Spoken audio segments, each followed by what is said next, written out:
That's what the Patriots is all about, my organization. Well, there's some good news. I monitor liberal radio, conservative, libertarian, the whole spectrum TV.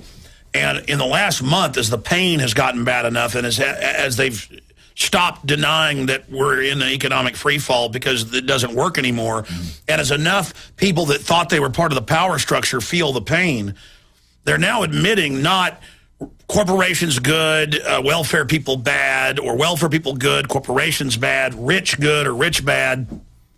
A more sophisticated, reality-based thing is emerging. They're going, wait a minute, there's ultra super rich corporations that pay almost no taxes or none. They use government to get corporate welfare and shut down their competition. And they are setting up a global system to rob us and get rid of the middle class where we fit the bill for everything. And I'm hearing liberals say it. I'm hearing Glenn Beck say it. I'm hearing mainline conservatives say it. I'm hearing Michael Savage say it. And I never heard this even a few months ago. And I'd like to say this show, is putting some of the reality-based talking points out, but others are. And so I'm seeing a real shift where people are saying, wait, we better cut defense. A lot of conservatives led by Rand Paul. We better get out of this empire because it's all over. And the offshore banks, they don't care. They have the 112 points in the IMF World Bank documents that came out in 2002 where they like to suck you dry, then implode you, then bring in austerity that makes it worse, and then offer a new solution, more austerity. I mean, folks better understand. You better grow out of your Republican, Democratic, limited, little mindless fairy tale paradigm. You better get religion about world history and world government and what oligarchs do and the same tropisms they set up each time, or it's over. I mean, this is real. We're going into a depression, hyperinflation. They have set up a police state. They are training the neighborhood people to be spies. They are visiting all the major doctors and community leaders to spy on their patients. They visited my dad. They visited other people he works with. They're going to other dentists he knows. I mean, this is a major D-Day level build-up against us. I mean, I'm telling you, I mean, this is real tyranny. Yeah, and the guys on the right, a lot of them say, oh, we blame government. It's big government's the problem. Guys on the left say, oh, big business is the problem. What they don't understand is that those are two sides of the same coin. When you have the fusion of industry and government, you have fascism. That's exactly what Benito Mussolini defined as fascism, and it is. And that's what we've got, because we have a government that is wholly owned by the biggest business, these oligarchs that you're talking about, the banking empire. And they own our government right now. And so it's not that the government is too big. It's just that the government's in the wrong hands and serves the wrong people. We need a government big enough and strong enough, but most importantly, independent enough to protect the people from those giant corporations. And right now it can't, and it won't, because it doesn't want to, because it's feeding off them. Well, but then there's the argument of allowing big government to grow, then allowed a big enough government to siphon off our money to the big corporations. But regardless now, these corporations, I mean, what, more than half the top 100 biggest economies are not even countries. They're corporations. Yeah. These have intelligence networks. They have spies in every strata of society. They are government. People need to get that. Yeah. They are sovereign. They operate. They do what they want. They're above the law. And then we're not. They and then they loyalty to our country at all.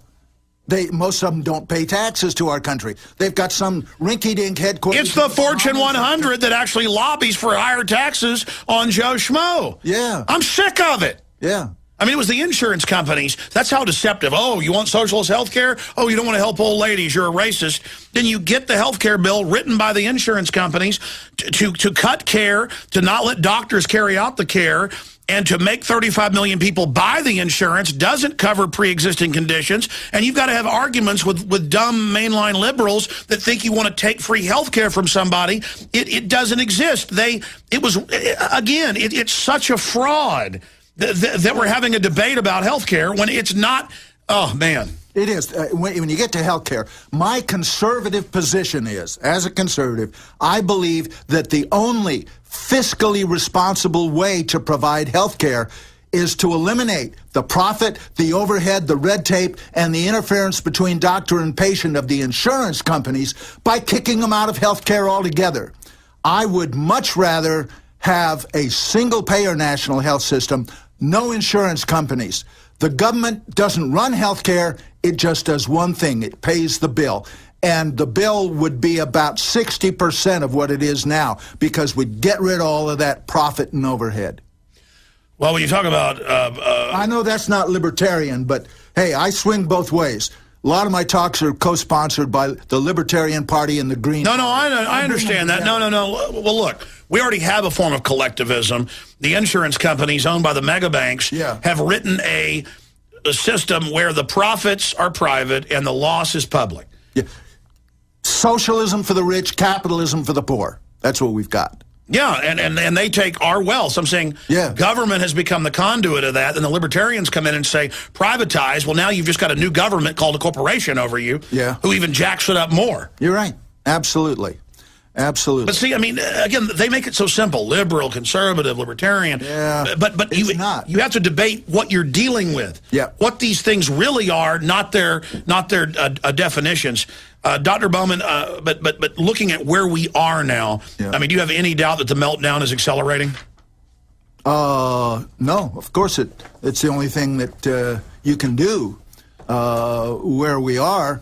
The meltdown is accelerating, just like the one at Fukushima. But what we have to do is understand what we can do about it. And the American people, workers, have to understand that they're being robbed blind. They complain about the taxes that are taken out of their paycheck. What they don't understand is that the corporations tax them 20 times as heavily as the government by taking these huge amounts for overhead and profit out of the money that we, the people, create with our labor. Every hour of our labor, we create some $250 in wealth. So how come take-home pay is $8 an hour? Well, the government takes $2. Okay, that would make it 10. What happened to the other $240? The corporations stole it. That's what happened to it. And workers have to understand that. Well, they've created an unfair playing field by constantly having the laws written to shut down their competition. Yeah, and they use the government for their purposes so that the government is no longer protecting us from them, like Teddy Roosevelt tried to do and like FDR tried to do. Both parties, you know, conservative and liberal, doesn't matter. Both parties for ages have recognized the danger of the corporations getting too much power. Heck, Thomas Jefferson talked about it.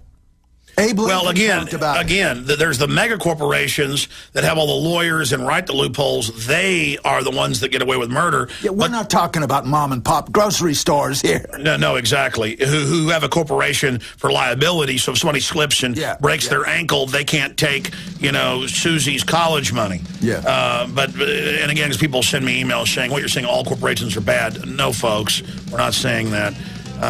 Again, people see things through a one-dimensional lens. We've got to start trying to really see things in a more complex 360 view. Colonel Bob Bowman, by the way, speaking live tomorrow night in Austin. He's also speaking at Truth Seekers that's public, but with Randall Mott, great guy, but I'm not sure where they're meeting right now. We'll tell you tomorrow night where he's meeting. We got 5 more minutes here with Dr. Bob Bowman, thepatriots.us. And then Tarpley's going to pop back in because we ran out of time with him to finish up his economic breakdown of just how serious things are going. And I remember him years ago saying, first they'll try to bring down Europe, then the contagion will spread to the West. It's now begun. A very serious situation. Colonel Bob Bowman is going to be speaking tomorrow night at Brave New Books in Austin, Texas, down off Guadalupe Street, 1904 Guadalupe Street.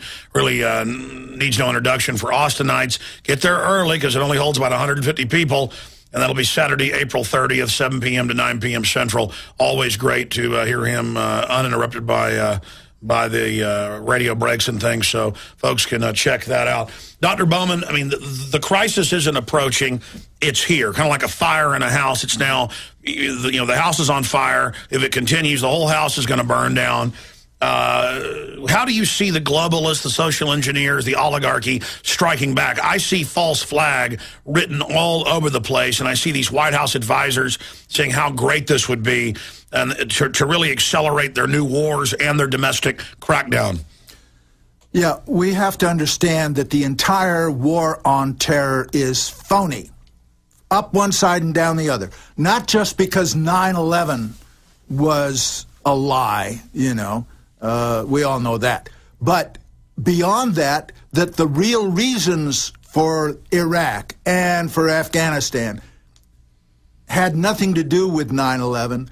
Those wars were planned way in advance, before 9/11, planned in detail, pushed for by, you know, the PNAC crowd, Wolfowitz and Pearl and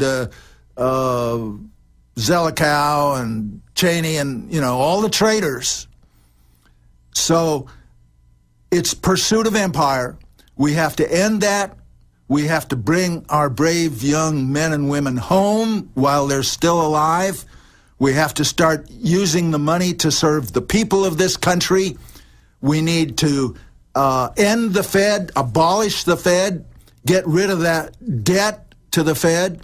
We need to nationalize insolvent banks, not bail them out. You know, if they're too big to fail, they're too big to exist. We used to have antitrust laws in this country, and they were to protect business. And it turned out in the analysis, even in BBC had to admit it, that in Ireland and Iceland, they've analyzed over 90% of the debt is the private banks who were there posing as the saviors. Folks, we don't owe this. It's made up, most of it. Yeah, yeah. And so we need to do things differently. The United States and all its individual states should be like North Dakota, who has their own bank, not for profit. North Dakota, the state, has no debt. People there can get loans from the state bank. And they have bigger families. And, you know, it's a policy of life on a policy of death. We've got to get rid of the Fed, the whole debt-based monetary system, everything associated with it. We have to go back to my old boss, Eisenhower, and rethink his statement about the power of the military-industrial complex. And we know that it, too, is owned by... Yeah, they've sold it that you're a commie, you're a wimp, you're whatever if you don't love the military-industrial complex. Folks, it controls almost all research, funding, and it's run by foreign corporations that are destroying every canon of the Bill of Rights and Constitution. America is the founding documents and the ideas of liberty and our culture and our history of freedom. It's not whatever the corporations package up and wrap in an American flag. Yeah, they could have little cyanide pills with American flags on them. We have given up most of the rights that were given to us by this Constitution and Bill of Rights by letting them pass these screwily misnamed Patriot Act and Military Commissions Act. They take our rights away unconstitutionally. You know, you can't take these rights away by passing... That's right. It's treason. Bob Bowman. Some puppet dictator. Thank you so much for joining us. Visit Infowars.com and PrisonPlanet.com. When you're on the site, you can also tune in 24 hours a day to my daily radio broadcast. There's also a free iPhone app to listen to the syndicated radio show when and where you want.